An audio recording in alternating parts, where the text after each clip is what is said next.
बिस्मिल्लाहिर्रहमानिर्रहीम। अस्सलाम वालेकुम नाज़रीन, आप यूट्यूब चैनल देख रहे हैं। मैं इमरान खान हूँ।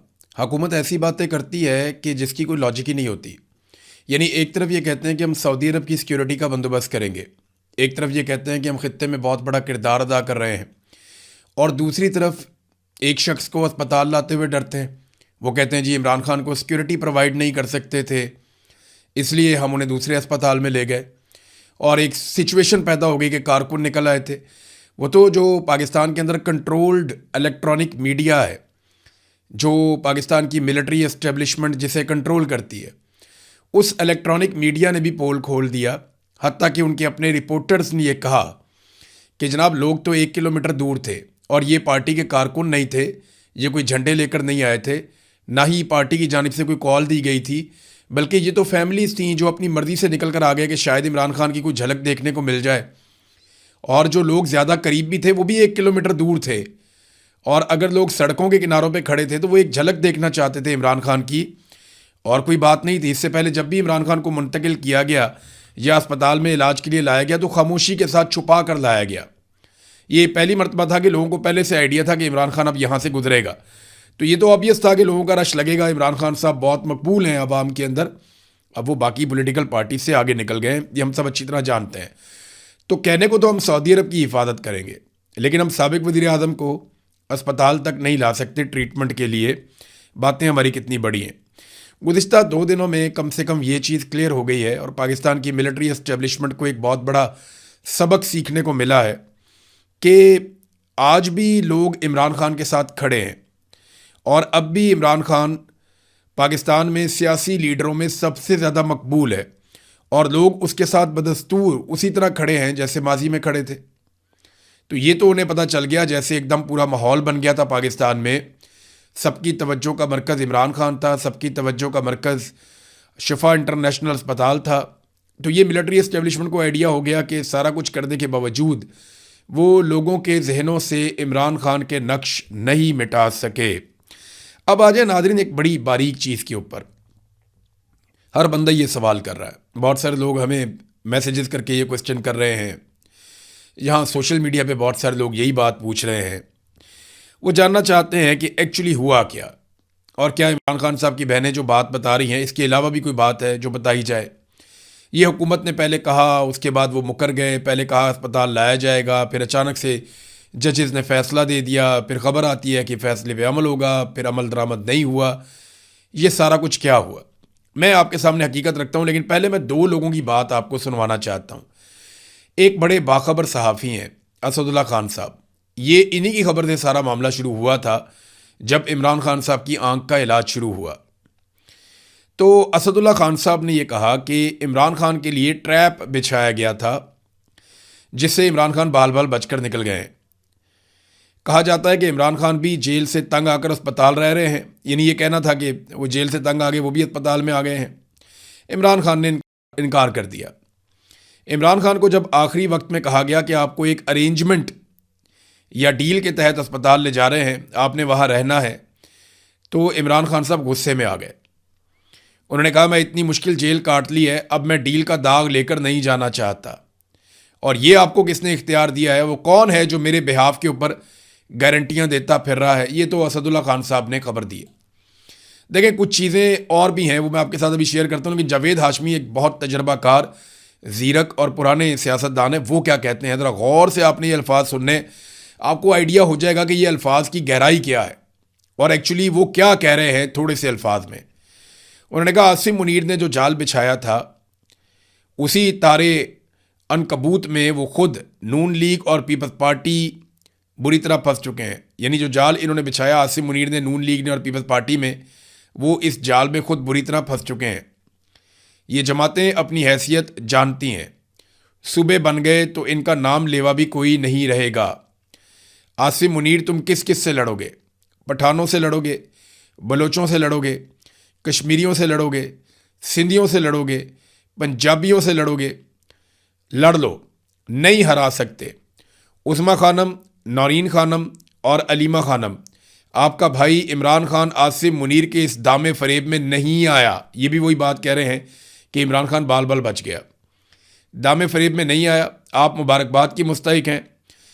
और इसमें इमरान खान की अपनी जुर्रत तो थी ही, कुछ हम फ़कीरों की दुआएं भी शामिल हैं। तारीख़ अपना रुख मोड़ चुकी है और अब हिम्मत मर्दा मदद खुदा उन्होंने लिखा। अब मैं आपको बताता हूँ कि एक्चुअली मेरे पास इन्फॉर्मेशन क्या थी। देखिए, सबसे पहले तो हमें ये जानना है कि इमरान खान साहब की फैमिली क्या चाहती है। उनका सियासत से कोई लेना देना नहीं है। अपने आप को आप इमरान खान की जगह रखें और आप सोचें कि आपकी बहन को आपकी ये हालत पता चले तो वो क्या करेगी। वो सिर्फ एक ही कोशिश करेगी कि मेरे भाई को हॉस्पिटल लेकर जाओ, इसका प्रॉपर इलाज कराओ, सियासत गई भाड़ में। वो यही करेगी। और इमरान खान साहब की बहनों ने भी इससे कुछ मुख्तलिफ नहीं किया। अब इमरान खान ने अपनी बहन नौरीन खानम के साथ जो बातचीत की थी ना, वो बातचीत हो रही थी रिकॉर्ड। और अभी जो नजम सेठी है उन्होंने भी ये बात की कि इमरान खान साहब बाकायदा बड़े सख्त अल्फाज इस्तेमाल करते हैं मिलिट्री एस्टेब्लिशमेंट या आसिम मुनीर के बारे में, और ये चीज़ें रिकॉर्ड होती हैं। उन्हें कहा जाता है कि रिकॉर्ड हो रही हैं, वो कहते हैं मुझे कोई परवाह नहीं, सुनता तो सुने। तो इमरान खान ने अपनी बहन नौरीन खानम को जो कुछ भी कहा और उसके बाद जो लोग बाकी मिलने के लिए आए इमरान खान साहब को, उनके सामने इमरान खान साहब ने जो जो बातें की थी वो बातें ना सिर्फ रिकॉर्ड हो रही थी बल्कि वो बातें सुनी भी जा रही थी। अब इसमें ना एक रिपोर्ट उन्होंने बनाई, यानी जो सुनने वाले थे उन्होंने एक रिपोर्ट बनाई और आला सतह पे ऊपर तक भिजवाई कि जनाब हमारी रिपोर्ट के मुताबिक इमरान खान साहब अस्पताल में जाके अपना इलाज तो करवाना चाहते हैं लेकिन इमरान खान पे भरोसा नहीं किया जा सकता। इमरान खान की बातों से ऐसा लगता है कि वो अपना दबाव बढ़ाएंगे। उनका इलाज और ज़रूरी ट्रीटमेंट जब हो जाएगा तो बहुत मुमकिन है कि इमरान खान साहब वापस अस्पताल से जेल जाने का मुतालबा कर दें, और इस मुतालबे के बाद इस फेवर की कोई हैसियत नहीं रह जाएगी अगर कोई फेवर इमरान खान को दी जा रही है। इमरान खान का कद बढ़ जाएगा, लोगों का हौसला बढ़ जाएगा, उनकी तहरीक जोर पकड़ जाएगी। लिहाजा फिर अपना मनसूबा तब्दील कर दिया गया। यानी एस्टेब्लिशमेंट के दिमाग में ये था कि जब इमरान खान साहब को अस्पताल में पहुंचाया जाएगा, अस्पताल में रखा जाएगा, तो इमरान खान साहब नवाज शरीफ की तरह खामोश हो जाएंगे, वो बात नहीं करेंगे। लेकिन जो बातें इमरान खान साहब ने अपनी बहन को मिलकर कही हैं और जो बातें उन्होंने बाकी लोगों से की, ये रिपोर्ट बनाई गई कि नहीं, ये 9 महीने की कैद तन्हाई इस आदमी का कुछ नहीं बिगाड़ सकी। अभी भी इस पर भरोसा नहीं किया जा सकता। आप इसको जैसे ही कंफर्टेबल पोजीशन में डालेंगे, ये थोड़ी देर के बाद वापस रिएक्ट करेगा और ये पहले से ज़्यादा ताकतवर और खौफनाक हो जाएगा और पब्लिक को भी ज़्यादा तगड़ा कर देगा। लिहाजा फिर उन्होंने अपना प्लान तब्दील किया। ये एक जो है वो इस तरीके से भी सारी चीज़ को देखना होगा। और ये मेरे एक सोर्स ने मुझे बताया कि एक्चुअली चीज़ें तय कर ली गई थी। पाकिस्तान तहरीक इंसाफ के कुछ लोग राब्ते में थे और ये कह दिया गया था कि ये सारा कुछ होगा, लेकिन इमरान खान साहब किसी ऐसी चीज़ के लिए आमादा नहीं हुए। मैं आपको फिर बता रहा हूँ कि इमरान खान साहब किसी डील पर आमादा नहीं हुए। इमरान खान अपना इलाज करवाना चाहते हैं, ये बात बिल्कुल ठीक है, मगर वो इसके लिए अपने मकसद को कुर्बान नहीं कर सकते। वो इसके लिए तैयार नहीं है और वो नवाज शरीफ बनने के लिए बिल्कुल तैयार नहीं है, जबकि पूरा सिस्टम और नवाज शरीफ, उनकी ये ख्वाहिश है कि इमरान खान नवाज शरीफ बन जाए। लेकिन इमरान खान ने खुद भी कहा और वो बन भी नहीं रहे, वो कहते हैं मैं नवाज शरीफ नहीं बनूंगा। एक और चीज़ नाजरीन, कि अगर वाकई हुकूमत कुछ छुपाना नहीं चाह रही, एक मामला ये भी है ना, जो इमरान खान बार बार कहते हैं कि मुझे मोहम्मद मुर्सी की तरह मार दिया जाएगा। मोहम्मद मुर्सी के साथ जो हुआ उसी तरह उसको स्लो कत्ल कर दिया गया था, मुझे भी कत्ल कर दिया जाएगा। मुर्सी के ऊपर हम पूरा एक वीलॉग करेंगे, आपको बताएंगे कि मुर्सी के साथ क्या हुआ, किस तरीके से हुआ और इमरान खान और मुर्सी के मामलात में किस तरह की मुमासलत है, ये हम आपके सामने रखेंगे। अब ये जो वाकई हुकूमत अगर कुछ छुपाना नहीं चाह रही तो फिर डॉक्टर फैसल सुल्तान को क्यों नहीं जाने दिया गया? अगर तो हुकूमत कुछ नहीं छुपाना चाह रही तो डॉक्टर फैसल सुल्तान भी पिम्स अस्पताल पहुंचाए जा सकते थे। उनकी मौजूदगी में इमरान खान साहब का इलाज होता तो वो कुछ सवालात उठाते, कुछ चीज़ें पता करते। लेकिन डॉक्टर फैसल सुल्तान को यरगमाल बनाया गया, पहले जेल में और फिर उसके बाद शिफा इंटरनेशनल अस्पताल में। कई घंटे रखने के बाद सुबह उन्हें कहा गया कि इमरान खान साहब नहीं आ रहे, आए आपको हम छोड़ आते हैं। तो उनको ले जाके अडियाला जेल के बाहर जहाँ गाड़ी खड़ी थी वहाँ छोड़ दिया गया। ये डॉक्टर फैसल सुल्तान के साथ किया गया। यहाँ से आपको इस बात का अच्छी तरह आइडिया हो जाना चाहिए कि हुकूमत कुछ ना कुछ तो छुपाना चाह रही, कुछ ऐसा है मेडिकली जो वो नहीं चाहते कि जो सीनियर डॉक्टर हैं या जो एक्सपर्ट हैं उनके सामने कुछ चीज़ें आए।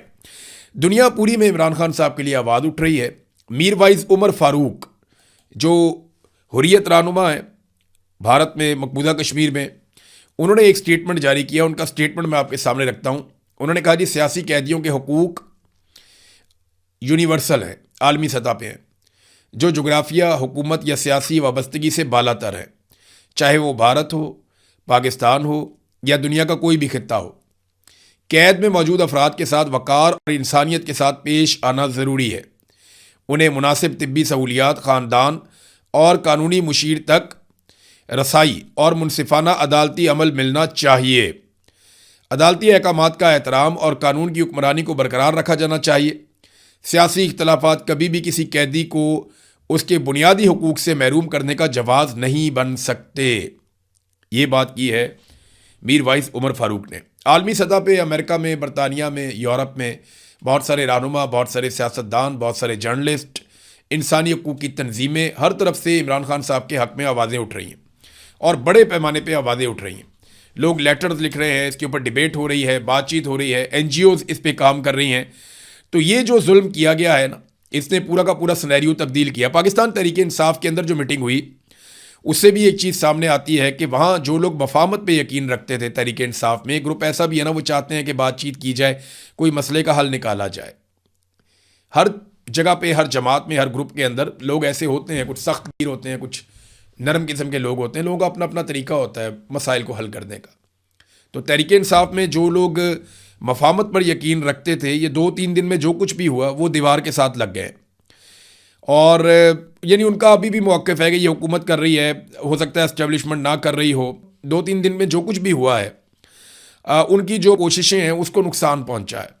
जबकि जो मुज़ामती ग्रुप है पाकिस्तान तहरीक इंसाफ के अंदर, उसका बयानिया दुरुस्त साबित हो रहा है, उसका बयानिया ज़्यादा मजबूत साबित हो रहा है। और इमरान खान साहब का जब ये स्टेटमेंट आया कि सुहेल अफरीदी को तैयारियाँ तेज़ करे और अपनी तहरीक को तेज़ करे, तो फिर सुहेल अफरीदी की जिम्मेदारी भी बढ़ जाती है। अब देखना यह है कि इस मरतबा पाकिस्तान तहरीक इंसाफ इस सारे मामले को ठंडा कर पाती है या नहीं। क्योंकि जब इमरान खान साहब की आंख का मामला आया था, तो वो ऐन मौका था जब एक तहरीक खड़ी की जाती, जोर लगाया जाता, सारे निकलते, शोर मचाते और बेशक खैबर पख्तूनख्वा को बंद कर देते, कुछ भी करते।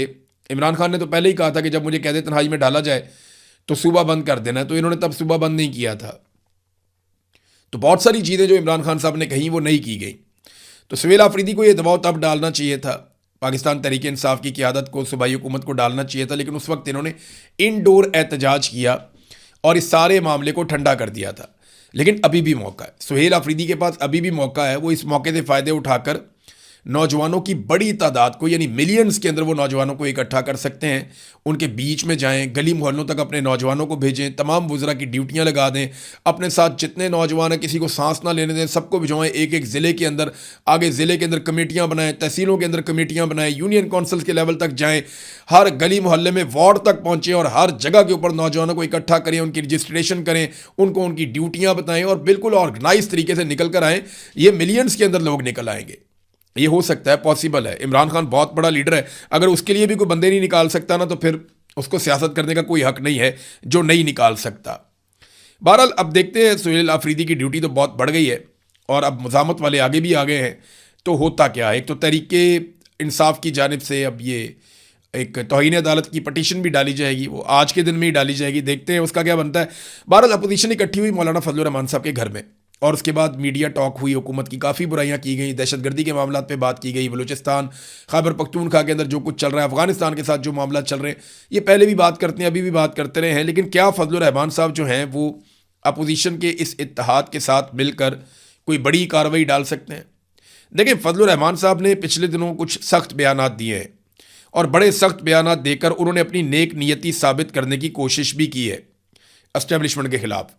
मगर एक बात आपको याद रखनी पड़ेगी कि फजलुर रहमान साहब पिछली मरतबा धोखा खा गए थे, इस मरतबा वो धोखा नहीं खाएंगे, वो बड़ा पक्का हाथ डालना चाहेंगे और उन्हें यकीन दहानी करवाई जाए। यानी वो चाहते हैं कि उनको यकीन दहानी करवाई जाए कि कम से कम खैबर पख्तूनख्वा में उनकी MNAs और MPs की जो नशस्तें हैं उन पर एक अच्छा इत्तेहाद उनका पाकिस्तान तहरीक इंसाफ के साथ बन जाए, तो फिर वो इस तहरीक का हिस्सा बने।